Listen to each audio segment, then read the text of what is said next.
Single input balance output differential amplifier.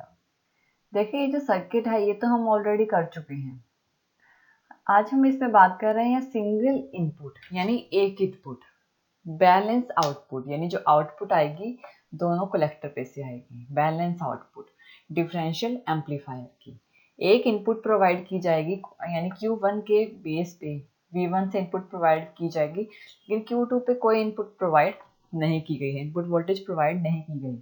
Positive half cycle में क्या होगा, जैसे ही अभी वन पे बेस पे एसी की पॉजिटिव हाफ साइकिल जाएगी, इनपुट सिग्नल जाएगा, तो बेस एमीटर वोल्टेज होगी जो ट्रांजिस्टर Q1 की, यानी कि यहाँ पे जो बेस एमीटर वोल्टेज होगी वो पॉजिटिव होगी जब पॉजिटिव साइकिल जाएगी। और उस टाइम पे जो Q2 है, Q2 यहाँ पे जो होगी वो होगी नेगेटिव। Q1 की पॉजिटिव होगी, Q2 की नेगेटिव होगी। इसका मतलब ये है जो कलेक्टर करंट होगा Q1 का वो इंक्रीज होगा, यानी कि यहाँ पे जो कलेक्टर करंट है वो इंक्रीज होगा, और Q2 का जो कलेक्टर करंट है वो होगा डिक्रीज उसकी ऑपरेटिंग पॉइंट वैल्यू से।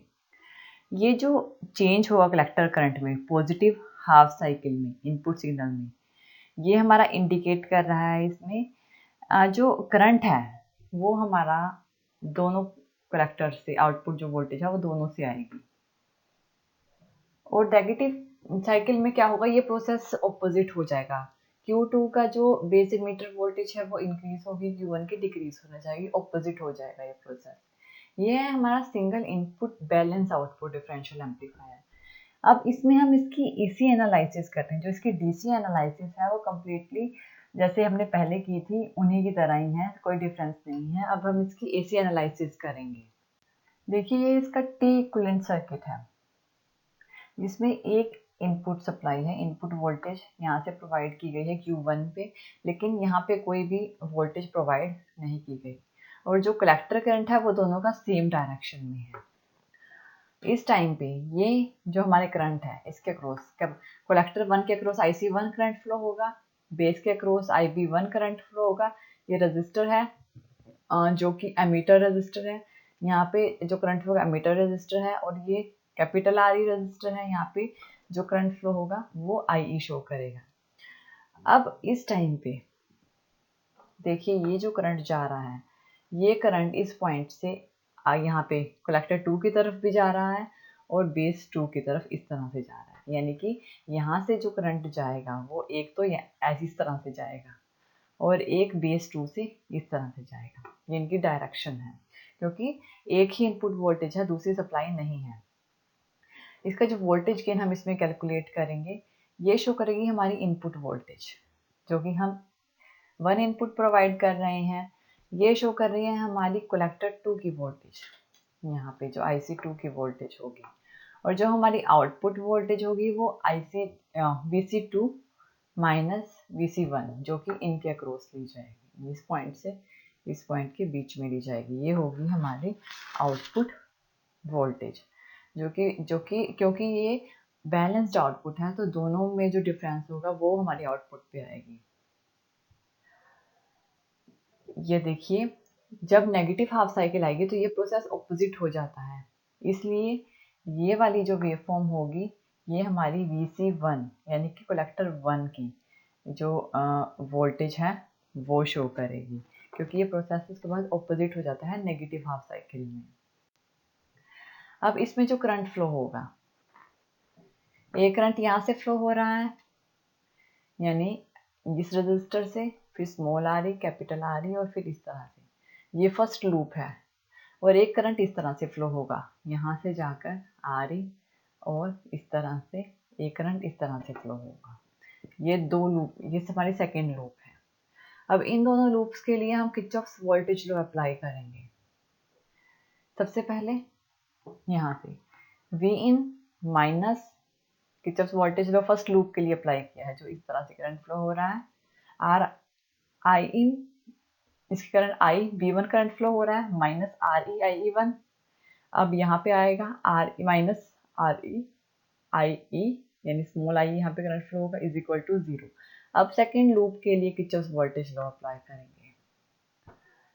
ये क्या होगा, V1 minus R I in 1 I B 1 R E I E 1, यहाँ से जाएगा ये आर ई आई ई 2। ये हमारा है, ये हमारी है सेकेंड लूप। अब इन दोनों के क्रॉस करंट फ्लो हो रहा है, ये हमारे किरचॉफ वोल्टेज लॉ के अकॉर्डिंग।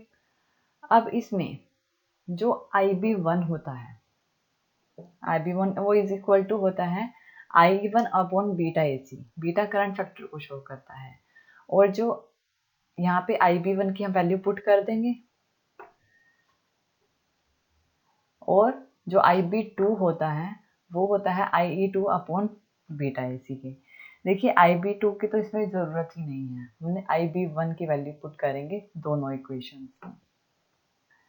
अब जो हमारा एमीटर IE करंट होगा, यानी कि यहाँ पे जो करंट होगा, यहाँ पे ये क्या करंट होगा, IE1 माइनस IE2, इन दोनों का जो डिफरेंस होगा वो करंट होगा RE रजिस्टर पे, यानी एमीटर रजिस्टर पे जो करंट फ्लो होगा IE होगा, जो कि इन दोनों का डिफरेंस होगा, क्योंकि ये करंट यहाँ पे डिवाइड हो रहा है इसलिए।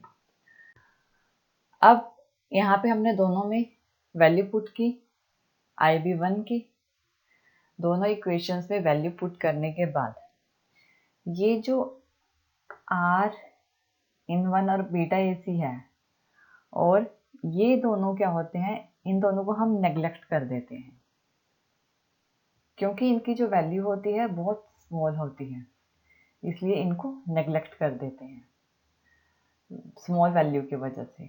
तो हमारे पास ये आएगा, यहाँ पे इस इक्वेशन से ये वाली वैल्यू नेग्लेक्ट कर दी, इस इक्वेशन से ये वाली वैल्यू नेग्लेक्ट कर दी, तो हमारे पास बाकी हमें लास्ट इक्वेशन ये वाली बची है।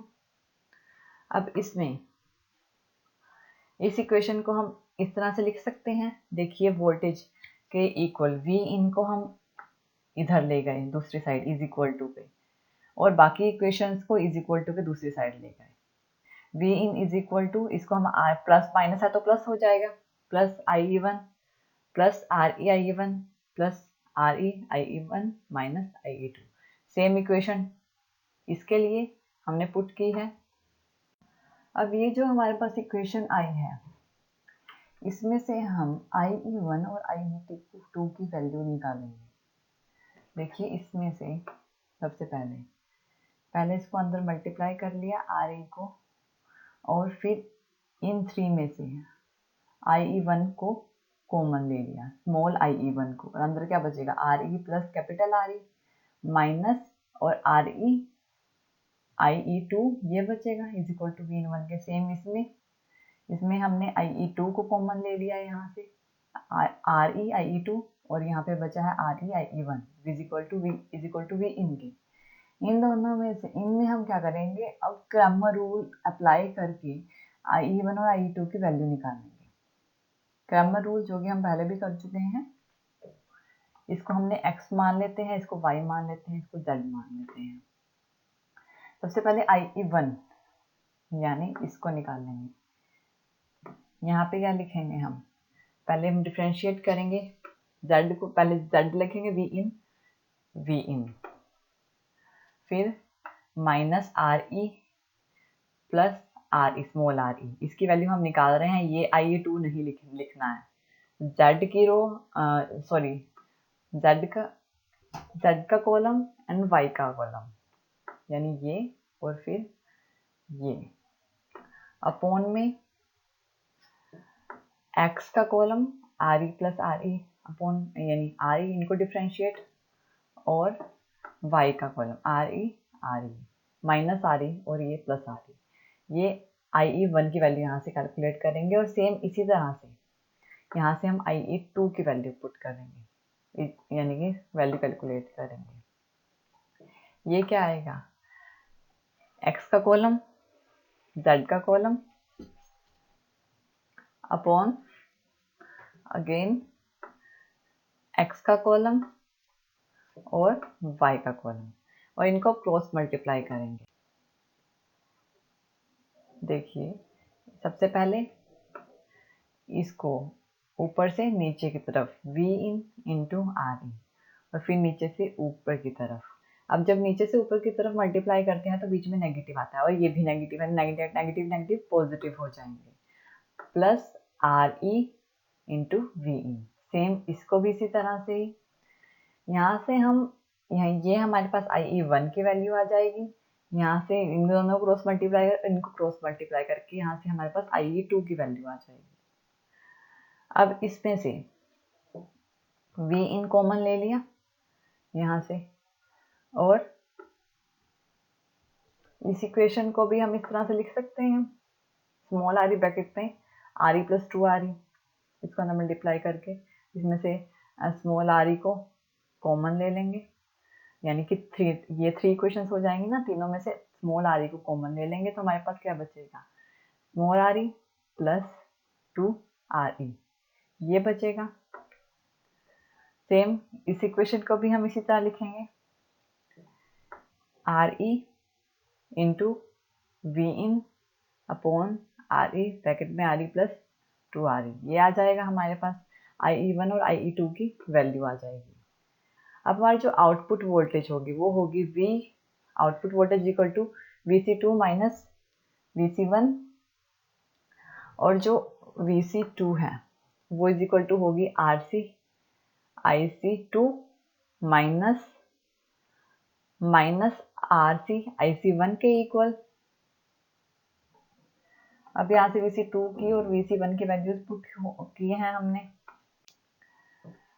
जैसे कि हम जानते हैं जो कलेक्टर करंट है वो नियर इक्वल होता है एमीटर करंट के, तो एमीटर करंट IE1 और IE2 की वैल्यू हमने कैलकुलेट की है। तो यहाँ से अगर हमने दोनों में से RC को कॉमन ले लेते हैं तो हमारे पास IC2 प्लस IC1 बचेगा, ये पाइंस पाइंस प्लस हो जाएगा। इसको हमने IE2 और IE1 से पुट कर दिया और जो वैल्यूज हमने कैलकुलेट की थी वो इसमें पुट कर देंगे, IE1 और IE2 की वैल्यू जो हमने कैलकुलेट की थी, तो हमने इसमें वैल्यूज पुट कर दी, हमारे पास ये इक्वेशन आएगी आउटपुट वोल्टेज की, यानी कि IE2 की वैल्यू आई यहाँ पे पुट कर दी, IE1 की वैल्यू, ये जो वैल्यू है इसको यहाँ पुट कर दिया इन दोनों में। तो हमारे पास अब क्या आया है, इसको एलसीएम लेके हमारे पास बचेगा RC RE plus 2 RE V upon RE bracket में RE प्लस 2 RE। अब इससे ये कैंसल आउट हो जाएगा, तो हमारे पास आउटपुट वोल्टेज क्या आएगी, RC upon small RE into V in. अब जो हमारा वोल्टेज गेन था वो क्या था, output voltage upon input voltage, और AD किसके इज इक्वल टू होगा, यानी जो हमारा गेन है उसको हम लिख सकते हैं RC अपॉन स्मॉल RE के, इसके इक्वल लिख सकते हैं। तो ये हमारी जो हमने कैलकुलेट करना था अपना गेन AC जो इक्विवेलेंट सर्किट है, जो इसका इनपुट रेजिस्टेंस है और जो आउटपुट रेजिस्टेंस है उसको हम वैसे ही कैलकुलेट करेंगे जैसे हमने अपने पहले टॉपिक्स में किया था। इनपुट रेजिस्टेंस की वैल्यू हमेशा 2 बीटा ACRE के इक्वल है, आउटपुट जो आउटपुट रेजिस्टेंस 1 होगा V इज इक्वल टू होगा R आउट 2 के और RC।